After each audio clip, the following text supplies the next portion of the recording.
नमस्ते सभी आयुर्वेद के वैद्य मित्रों को। मैं हूं डॉक्टर रजनीकांत पटेल, सूरत से अग्निवेश आयुर्वेद हॉस्पिटल।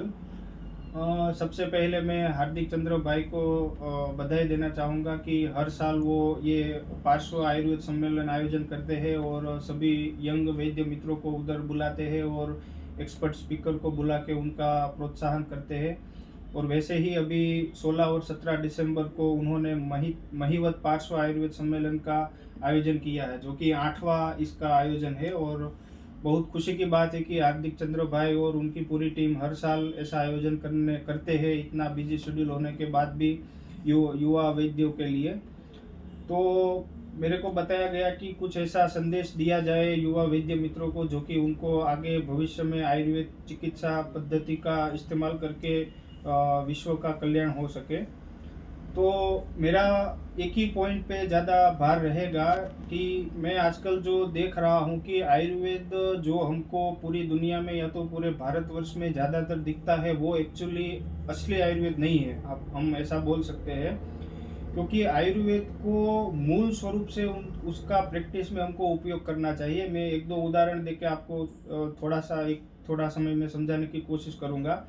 जैसे पेटेंट मेडिसिन हो गया और क्लासिकल मेडिसिन हो गया। तो आजकल हम देखते हैं सभी कंपनियां पेटेंट मेडिसिन लेके आती है, क्लासिकल शास्त्रोक्त दवा का आयुर्वेद वैद्य उपयोग भी कम करते हैं। तो एक तो मेरा मानना ये है कि मेरी राय ये है कि जितने भी युवा वैद्य अब से प्रैक्टिस करने जाएंगे आगे जाके, तो मेरा उनको ये एडवाइस है कि जितना हो सके उतना शास्त्रोक्त दवाइयों का उपयोग करना चाहिए।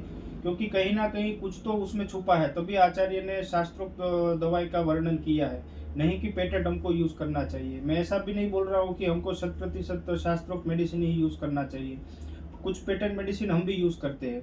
एक तो ये पहलू हो गया। दूसरा मेन पहलू, जो 21वीं सदी में आयुर्वेद का सबसे बड़ा जो रोल है वो इमरजेंसी मेडिसिन में है ना।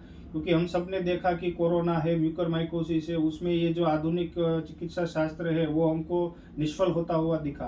तो उसमें आयुर्वेद के काफ़ी सारे वैद्यों ने पूरे भारतवर्ष में कोरोना और म्यूकरमाइकोसिस की आयुर्वेदिक चिकित्सा की और रुग्णों को बहुत अच्छा लाभ दिया।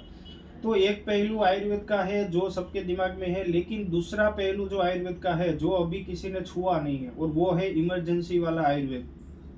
तो मेरी सभी यंग वैद्यों से यही विनती है कि आप आयुर्वेद प्रैक्टिस करो, लेकिन ऐसे डिफिकल्ट केस लेते समय आपके दिमाग में कभी भी ऐसा नहीं होना चाहिए कि आयुर्वेद से ये केस ठीक नहीं हो सकता।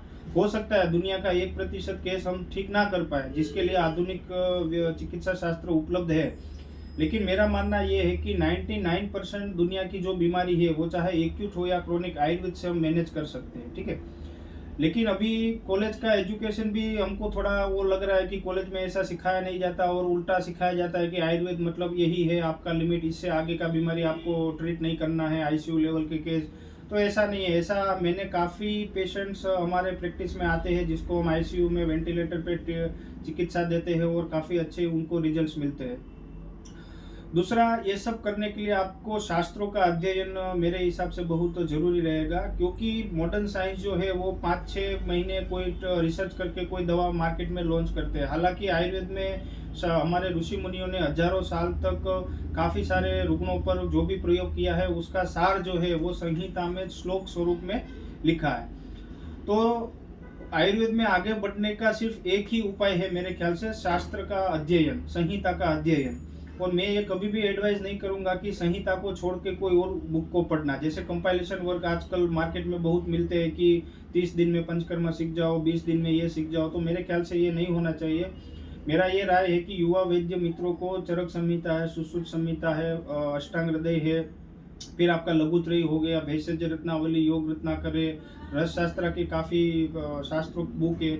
इन सब का ही आधार लेके आगे प्रैक्टिस में बढ़ना चाहिए।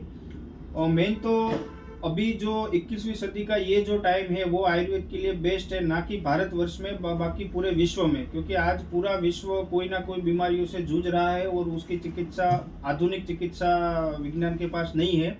तो ये मौका जो है हमको अच्छी तरह से उपयोग करना चाहिए और आयुर्वेद का नाम पूरे विश्व में एकदम सर्वोत्तम स्थान पे हो, ऐसा हमको करना चाहिए। धन्यवाद।